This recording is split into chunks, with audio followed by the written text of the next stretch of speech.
Apa yang terjadi sebenarnya?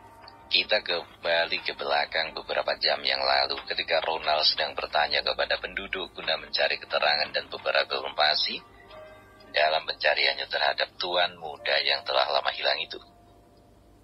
Jadi yang satu itu bergegas dari asrama baru saja menaiki taksi dengan tujuan ke New Village untuk mengunjungi kuburan orang tua asuh yang telah membesarkannya sampai dia berumur 8 tahun. Ketika Ronald sedang menanya penduduk tentang keberadaan dari keluarga Yusef, kepada Pak Tua penduduk kampung New Village, Jerry sudah dalam pertengahan jalan untuk sampai. Di saat Jerry sampai di kampung itu, Ronald sedang asik berbicara dengan Tuan Sam di telepon sehingga dia tidak memperhatikan sekitar. Dia membuang putung rokok keluar jendela mobil tanpa melihat. Tepat ketika dia membuang putung rokok yang masih berasap itu, Jerry pun lewat di samping mobil Ronald, sehingga membuat putung rokok yang terbang keluar jendela mobil itu mendarat mulus mengenai badannya, dan bara api dari rokok yang masih terbakar itu memercik ke seluruh tubuhnya. Ini yang membuat Jerry terkejut bukan main dan tanpa disengaja dia mengeluh kaget. Ronald yang sedang berbicara dengan Sam di telepon mendengar keluhan itu dan menyadari bahwa itu diakibatkan oleh kebodohan yang dia lakukan. Membuang putung rokok sembarangan keluar mobil. Melihat Jerry yang terkejut terkena putung rokoknya, sendiri langsung membuka pintu mobil tanpa mengakhiri panggilan telepon terlebih dahulu. Ronald segera turun dari mobil. Dia menghampiri Jerry dengan perasaan bersalah dan berkata dengan nada penyesalan, "Anak muda, ini katanya dengan gugup. Saya tidak bermaksud melukai Anda. Ini adalah kecerobohanku yang membuang putung rokok tanpa melihat sekeliling. Apakah Anda terluka, anak muda? Jika Anda terluka, saya akan dengan senang hati memberikan Anda kompensasi atas kerugian yang Anda alami." Saat ini Jerry melihat ke arah lelaki setengah baya berbicara kepada dirinya dengan nada penyesalan dan permintaan maaf yang tulus. Melihat itu Jerry pun tersentuh hatinya. "Tuan, saya tidak apa-apa, saya hanya sedikit terkejut, namun tidak ada kerugian yang saya derita. Anda tidak perlu menyusahkan diri untuk memberikan saya kompensasi. Anda dapat melihat bahwa saya tidak cedera, bukan?" Jerry meyakinkan Ronald. Mendengar itu Ronald pun sedikit merasa lega, namun dia tidak serta-merta mengabaikan Jerry begitu saja. Dan dia tetap bersana sambil memeriksa tubuh Jerry dengan tatapan matanya. "Anak muda, jika itu yang kamu katakan maka saya akan sangat bersyukur." Mau tidak mau dia merasa lega juga. Untung Jerry tidak ingin memperpanjang masalah ini. Dia dapat membayangkan jika ini terjadi di Metro City, apalagi sampai itu terjadi terhadap anak orang kaya, maka dia akan mendapatkan tuntutan dari orang tersebut. Ini setidaknya membuat Ronald merasa harus menebus sesuatu kepada Jerry. "Anak muda, begini saja. Karena saya sedang terburu-buru, maka ini kartu nama saya dan Anda bisa menelpon saya jika sesuatu terjadi pada Anda. Atau jika ada kesempatan saya akan mentraktir Anda untuk sekedar makan di restoran, bagaimana?" Ronald berkata kepada Jerry sambil mengulurkan kartu nama eksklusif kepada Jerry. Jerry melirik ke arah tangan orang separuh baya itu, kemudian menerima kartu nama tersebut. Ini terima kasih Tuan. Namun, Anda yakinlah bahwa saya tidak apa-apa.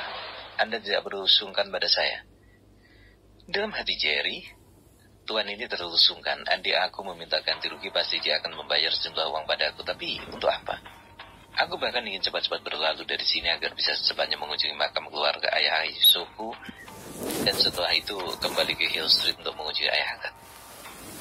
Setelah berpikir begitu, maka Jerry pun berkata lagi, "Tuan, seperti yang Anda lihat bahwa saya tidak mengalami apapun selain tadi hanya sempat terkejut. Namun dengan menyesal saya akan meninggalkan Tuan di sini karena saya sedang terburu-buru." Mendengar Jerry yang mengatakan bahwa dia baik-baik saja dan melihat bahwa Jerry sedang terburu-buru, maka Ronald hanya mengangguk. "Oh, anak muda, baiklah. Jika begitu silakan Anda dengan urusan Anda, maka mungkin jika ada rezeki pasti kita akan bertemu lagi dan saya akan mentraktir Anda, bagaimana?" Ronald pun dengan bibir tersenyum berkata. Jerry mengangguk. "Terima kasih Tuan. Mudah-mudahan di masa yang akan datang kita akan bertemu kembali." Lalu Jerry melanjutkan, "Kalau begitu, saya harus segera pergi, Tuan," kata Jerry, dan dia memutar tubuhnya lalu melangkah meninggalkan tempat itu. Ronald hanya memperhatikan kepergian Jerry. Anak ini mengapa begitu familiar?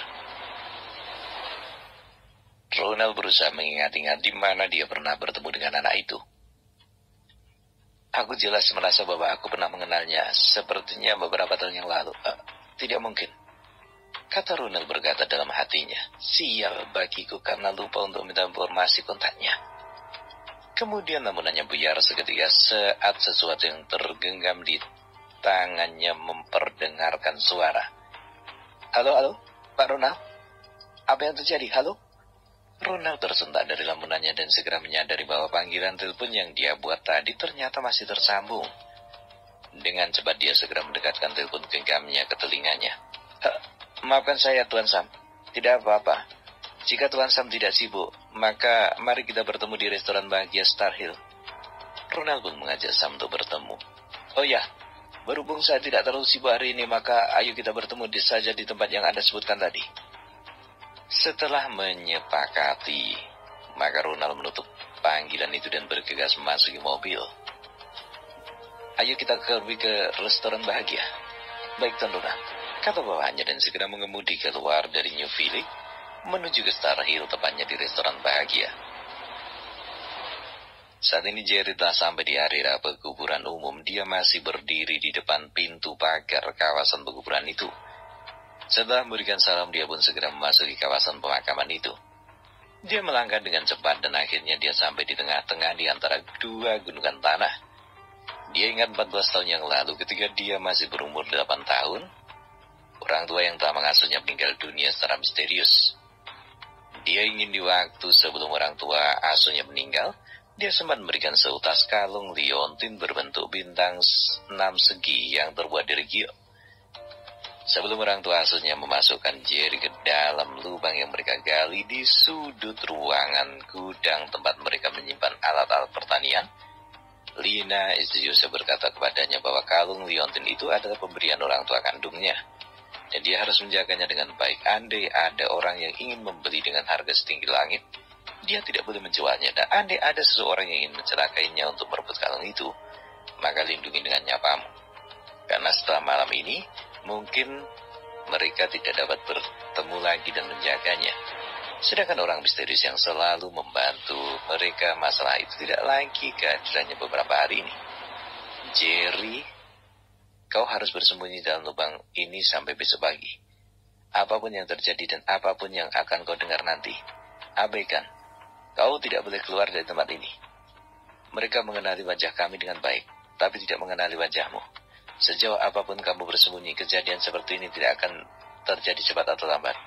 Maka dari itu jangan keluar dari tempat ini. Lindungi kalung yang ada padamu, karena masa depanmu dan jati dirimu sangat berhubungan erat dengan kalung liontin itu.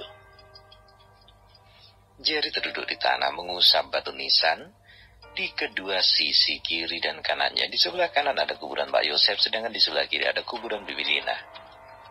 Setiap Jerry datang ke tempat itu, bayangan 14 tahun yang silam terus terlintas di benaknya. Saat ini dia mulai menangis. Dia ingat bahwa dia harus segera berdoa untuk kedua orang tua asuhnya. Maka Jerry segera mengangkat telapak tangannya dan mulai melantunkan doa dengan khusyuk. Setelah selesai memanjatkan doa untuk kedua orang tua asuhnya, dan kini dia kembali merenung. Terbayang tepat dalam ingatannya setelah dia disembunyikan ke dalam lubang dan ditinggalkan di tempat gelap seperti itu, maka dia hanya bisa menangis dalam hatinya. Sebenarnya itu bukan kali pertama Bibi Lina dan Paman Joseph menyembunyikan di suatu tempat. Bahkan seingat dirinya sudah puluhan kali itu dialami. Namun kali ini perasaannya berbeda. Dia sendiri tidak mau mengapa. Kenapa Paman Joseph dan Bibi Lina sangat mengkhawatirkan keselamatannya dan dia tidak tahu siapa yang berniat untuk mencelakainya. Biasanya jika sudah pagi hari, Bibi Lina akan datang menemuinya dan membawanya pulang ke rumah. Namun kali ini dia merasakan sesuatu yang akan terjadi. Saat itu Jerry kecil kembali ketika mendengar ruangan tengah rumahnya terjadi keributan dan suara pertengkaran serta ancaman, namun dia tidak bisa mendengar secara jelas dan mengetahui apa yang terjadi di luar. Jerry kecil saat itu hanya bisa menggigil ketakutan, namun tiba-tiba suara itu hilang. Ketika sampai di keesokan harinya, Jerry yang menunggu Bibi Lina untuk menjemput dirinya tidak kunjung datang juga. Hal seperti itu tidak pernah terjadi. Jerry merasakan ada sesuatu yang pasti telah terjadi. Namun dia tetap bersabar dan menunggu di tempat persembunyiannya. Tak berapa lama kemudian terdengar suara gaduh di rumahnya. Jerry yang mendengar suara heboh dan beberapa jeritan segera merangkak naik ke atas dari tempat persembunyiannya dan segera keluar. Saat dia telah sampai di ruangan tengah rumahnya, dia melihat bahwa Pak Yusef tak tertungkup di lantai ruangan dan Bibi Lina tergantung dengan tali yang tersangkut di atas hubungan atap rumah mereka. Saat ini, seluruh penduduk mulai heboh dengan kejadian itu. Mereka sibuk mengurusi jenazah Mama Yusef dan Bibi Lina sehingga tidak ada yang mempedulikannya. Saat itu Jerry kecil hanya bisa menangis dan menangis. Dia tidak memiliki siapa-siapa lagi di dunia ini. Yang dia miliki hanyalah sepasang suami istri itu. Mereka adalah segalanya bagi Jerry. Bagi Jerry, Bibi Lina dan Mama Yusef adalah ibu dan ayahnya. Tapi yang dia heran adalah setiap kali Jerry memanggil mereka dengan sebutan ayah dan ibu, mereka selalu menolak. Mereka selalu berkata bahwa mereka tidak berani memiliki gelar ayah dan ibu Jerry. Mereka selalu berkata, kami tidak pantas. Mereka selalu berkata tidak layak disebut ibu dan ayah oleh Jerry. Setelah kematian orang tua asuhnya itu, kini Jerry benar-benar sendiri. Setiap hari dia harus kelaparan, kehausan, dan kedinginan. Tubuhnya yang dulunya gempal berisi bertahan jadi kurus. Pakaiannya mulai jombang-cambing tak terurus. Bahkan kini dia hanya menjadi bulan-bulanan dan oleh teman-teman seusia dengannya. Dia akan selalu diganggu, dihina, bahkan dipukuli oleh anak-anak sebaya dirinya. Pernah suatu hari dia dihalau seperti hewan hanya karena ingin meminta sesuatu yang bisa dimakan kepada salah seorang penduduk di kampung itu.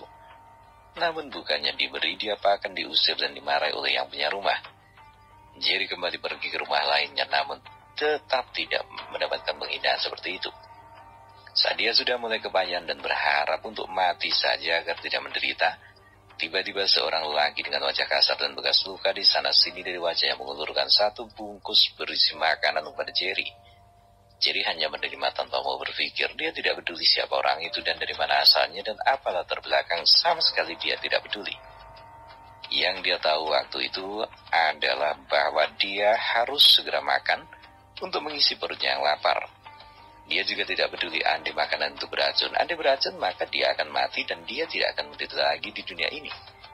Saat itu begitulah yang ada dalam pikiran otak Jerry kecil. Setelah Jerry selesai makan, dia mengucapkan terima kasih dan disitulah dia mengetahui bahwa orang yang memberi makan tersebut bernama Draco. Dan saat ketika Draco mengajaknya untuk mengikuti makan, Jerry kecil pun hanya bisa mengangguk. Dia segera mengikuti Draco dengan memegang ujung batu Draco dari belakang. Saat Jerry menghilang dari kampung itu, tidak ada penduduk yang peduli. Mereka merasa jauh lebih baik ketika Jerry pergi meninggalkan kampung itu. Bagi mereka, kehilangan Jerry bagikan kehilangan sebuah wabah penyakit. Bisa dikatakan setelah 14 tahun, tidak ada lagi yang membicarakan tentang Jerry. Sampailah pada siang itu, seorang pria parubaya berpenampilan seperti seorang bos perusahaan menanyai penduduk tentang keluarga Yusef dan juga diri Jerry. Jerry masih tetap bersimpuh di dekat makam kedua orang tua asuhnya itu sambil menangis. Ayah, ibu, aku tahu kalian tidak pernah mengizinkan aku memanggil kalian dengan sebutan itu. Tapi jauh di lubuk hatiku bahwa kalianlah ayah dan ibuku. Aku tidak tahu alasan yang pasti mengapa aku dilarang menyebutkan panggilan itu pada kalian. Memang sangat tidak mungkin bagi Yusef dan Lina untuk bisa menerima panggilan ayah dan ibu dari Jerry. Ini karena mereka merasa tidak layak. Mereka hanya pembantu di keluarga William. Tepatnya mereka adalah milik Wilson. Wilson adalah tuan mereka dan Jerry adalah anak Wilson yang secara tidak langsung adalah tuan muda mereka. Bagaimana mungkin mereka berani dipanggil dengan sebutan ayah dan ibu? Sesaat sebelum Wilson mendapatkan musibah, Wilson telah menitipkan Jerry kepada mereka. Kepercayaan itu harus dipikul walau dengan taruhan nyawa, dan ini telah mereka lakukan tanpa penyesalan. Jerry kembali terisak dan menangis. Ibu, ayah, tahukah kalian bahwa sepeninggal kalian berdua sejak itu, aku sangat menderita hingga sampai saat ini. Aku masih memikirkan siapa yang tega melakukan perbuatan keji itu kepada orang baik seperti kalian. Lalu Jerry meraba dadanya, dia masih merasakan sesuatu yang menggantung di lehernya. Itu adalah kalung liontin yang diberikan oleh Yusef dan Lina kepadanya. Bahwa itu adalah benda yang harus dia jaga dengan sepenuh hati, karena hanya dengan liontin itu, dia bisa mencari tahu jati diri yang sesungguhnya.